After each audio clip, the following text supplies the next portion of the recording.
Welcome, ladies and gentlemen.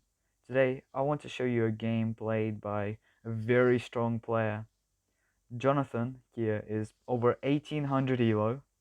He's a very good player, playing against a player who also has over 1600 elo. So, another very good player. So, Jonathan is playing as Polaris, and another very good player is playing as Bado. So, let's begin the game. So, this is huge continents, and already we see from the coherence of the fog that Jonathan here is connected lands with Bador, which is very bad for Polaris as Polaris develops slower than Bador, and Bador's just gonna completely destroy Polaris in the early game. So, beginning with Polaris, Bador upgrades 10-0, classic stuff. Jonathan is trying to he's putting his warrior to the center, trying to find some villages, as well as seeing whether the lands are connected or not. So here we go. Baro gets organization, which is very interesting. Forrester would have been a bit better here. So here we go. Jonathan upgrades his second city. Gets climbing for the ruin, and already we see Jonathan playing a very interesting move, going for the ruin instead of the village. So so his opponent Baro gets population ruin, upgrades. He's 1 star short. Jonathan gets a star ruin. It's very good. So oh no, he doesn't. He just never mind. All right. So he gets roads and fishing before capturing.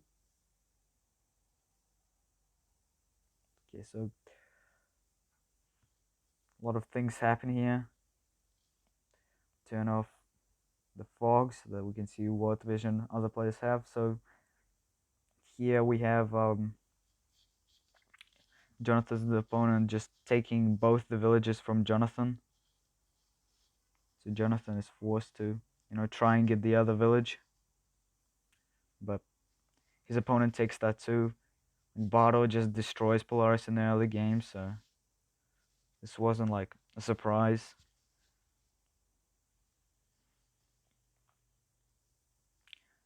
Here we go. His opponent gets border growth instead of a giant. So now playing the late game against Polaris.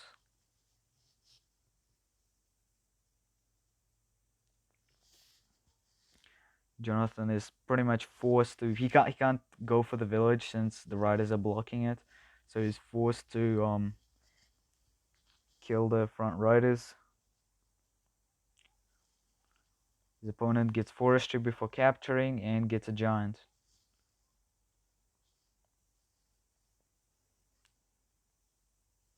Giant is gonna take a while to get there. So he also gets an explorer to get some very important vision on Jonathan. He roads the rider, making sure to put the warriors in the front so that Jonathan takes more retaliation damage. Jonathan breaks through and puts the warriors in front.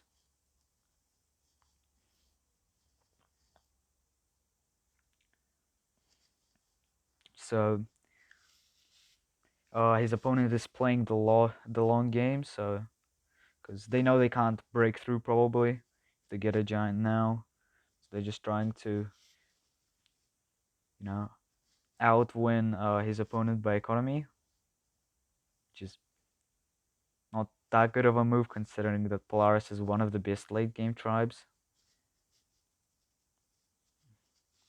So here we go, he gets a bunch of vision, gets border growth, and gets another giant. He's just going for the economy. Jonathan also gets forestry.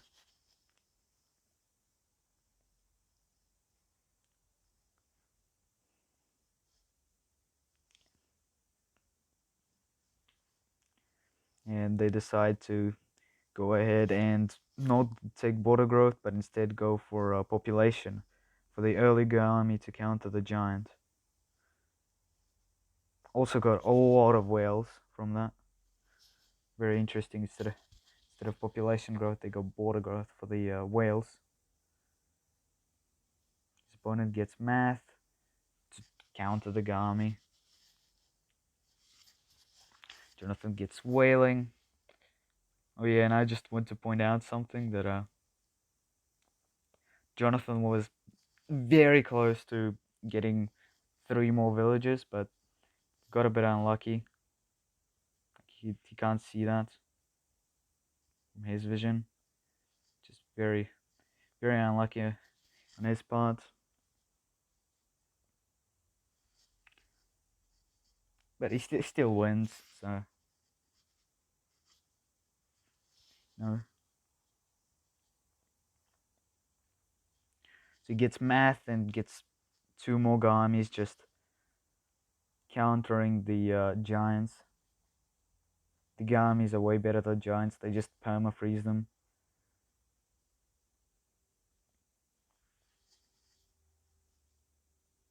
So he's forced to retreat the Gami from the catapults because it takes 3 catapult hits to get a Gami, so it's quite hard. So that's why his opponent is just rolling the Gamis forward. He sees that there is no units to kill the catapults, and if he attacks the Gami, it just dies.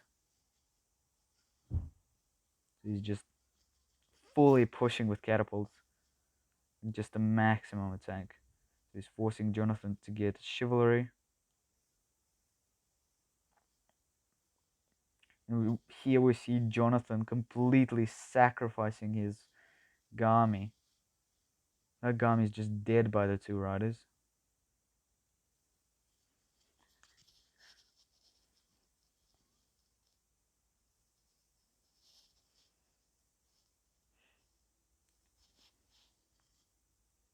But the Gami sacrifice does give him extra turns to kill the giant, which is it's a very insane play to sacrifice the Gami. But now the Gami just dies.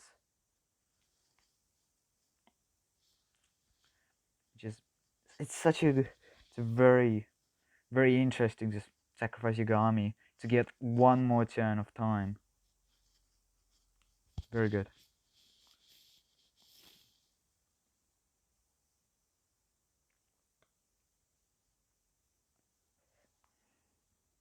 So you go.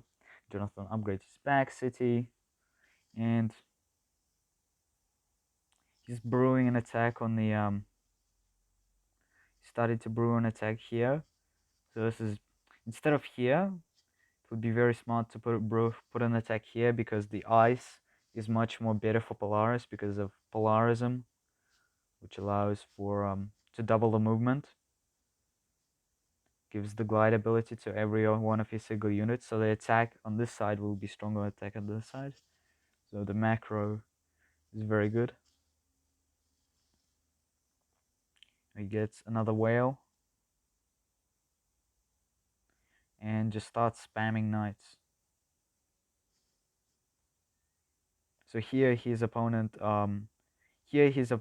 blunders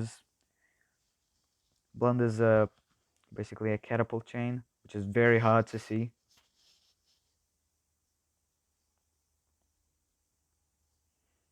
But now the knights are just taking down everything, which is why Polaris is so powerful late game.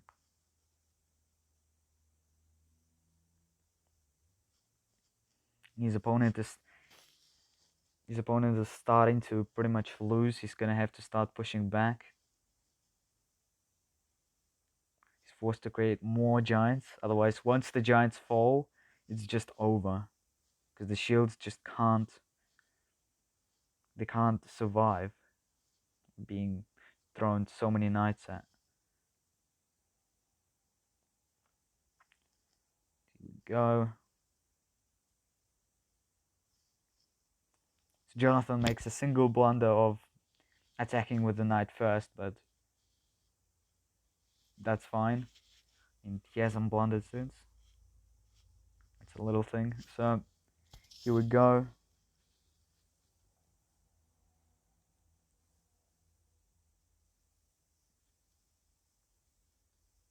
Jonathan gets a population ruin and sieges. Now the tides have completely turned, with Jonathan being the attacker here, and it's just very much losing here for his opponent.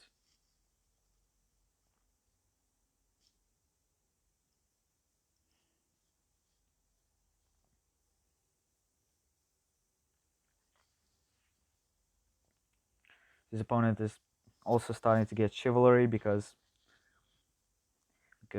catapult spam. Jonathan gets polarism, and now he's very carefully distancing his units, because even though Jonathan can't see, that there's knights, that his opponent has knights, he's still like thinking about it, still being aware that it might be something that his opponent has, even though he doesn't know it. It's never too bad to be cautious. So we see him just distancing his catapults. He disbands one of his catapults. Like he still doesn't see knights, but still distancing, and he disbands one of his catapults to get an ice bank one turn earlier, so that he's able to get a bunch more stars. Way more stars than the catapult is worth. So it's just, look at that play. So his opponent also gets a pretty nice chain, but gets only one catapult.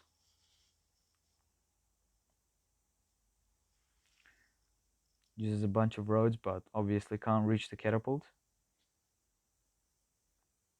Now we're starting to, you know, Jonathan held back for a little bit to get the ice bank, so his units, so he's starting to be pushed back because he hasn't played any more units.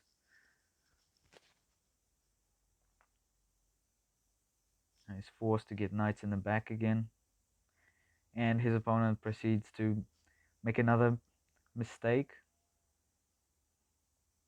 and he just blunders so much here, because the knight's just gonna, so here we go, we see one knight chain, and then just the next knight chain, and suddenly his opponent's forces are just gone with just a single mistake. All of them just gone, and now he's countering again, and also he finally had the time to reach the other cities that were in the fog. Now we see all these cities in the fog, and his opponent only got sailing now, so he's gonna be able to get all those cities and have the city advantage, and it's just gonna win the late game against his opponent. He gets ice archers to counter the giants even further. Also preparing for a navy.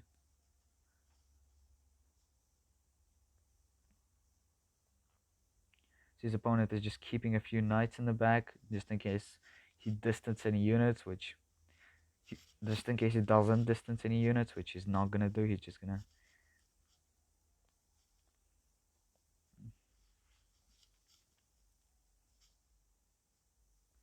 So he goes ahead, goes for border growth, just leveling up his back cities, going for the economy, just playing it slowly, because he knows he's gonna win the late game. He's starting to get a bunch of armies so that he can counter the navy.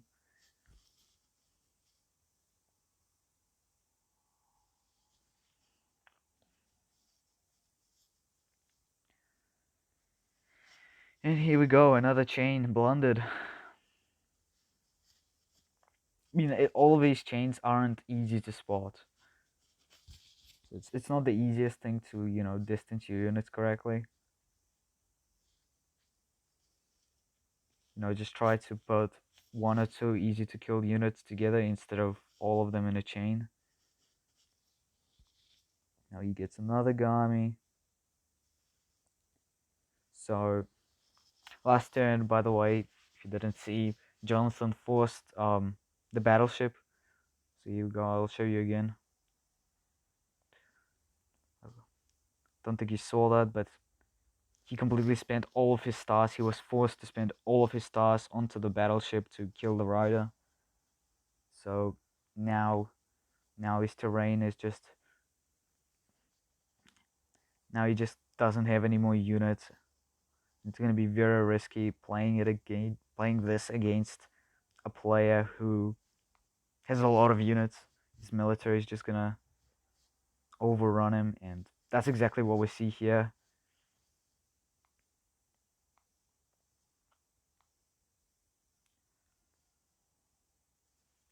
You just see his opponent being completely overrun by all the units.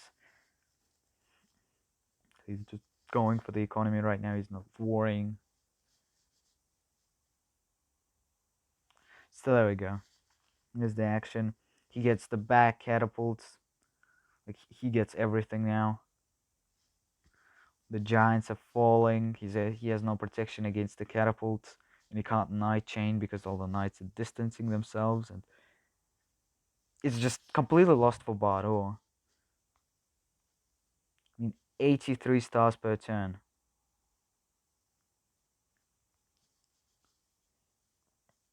84 stars per turn versus 45. I mean, it's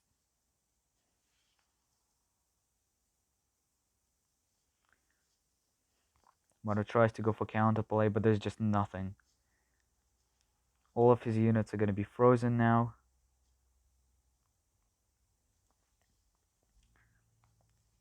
Now his defenses are just completely falling. He has no way to stop the siege here. And it's just completely over. So, now that I've showed you this game, what can we learn from this? So, as Polaris, here, hopefully you learned that spamming sleds isn't the best play, isn't always the best play here. So, let's go over everything that Polaris did here. So, in the beginning of the game, Polaris got riders and roads. So they got riding and they got roads. So around turn 9 or so, they started getting roads and riding. They got roads and riding, they got hunting and organization, they got climbing for the rune. If there's a rune on mountain, get climbing for that. So in the early game, if it's try to always get riders, because everything is your land, because the ice is land. So riders and roads are very good because it opens the options for trade. So now later in the game, mathematics is also very good, especially on the land games like continents, lakes, and drylands. It's very flexible, and forestry is also a good tech. So for the economy, I recommend you go for mathematics and trade. So trade into mathematics later on. Later on, you can also get mining, and if there's a lot of whales, like we saw on 1013 where there was a lot of whales, you get whaling, right? That's a given. Polarism, once you get a lot of ice, polarism is good if your opponent is spamming unit. Always get knights, honestly. For late game Polaris, always get knights. And never get polar warfare. Polar warfare is just bad. Get knights, spam knights. Smitheries, you're good blockers, don't get shields. There's a lot of mines as well. You can go for mining. So what we see here. So here we go with, he's going for chivalry next. Archery. go later on. And then later in the game, you can also go for ice archers, polarism. You know, the only ticks to not get as Polaris, I guess, is diplomacy, construction, and polar warfare. Get diplomacy if your opponent is playing defensive and you can't break it. But otherwise, hopefully you learned something from this video and you learned something from how great these players played. You know, what Bardo could have done better. You know, Bardo could have gone for sailing earlier, getting all the villages, not blundered a few night chains. So, you know, hopefully you learned something from this video, and thank you for watching. I'll see you in the next one.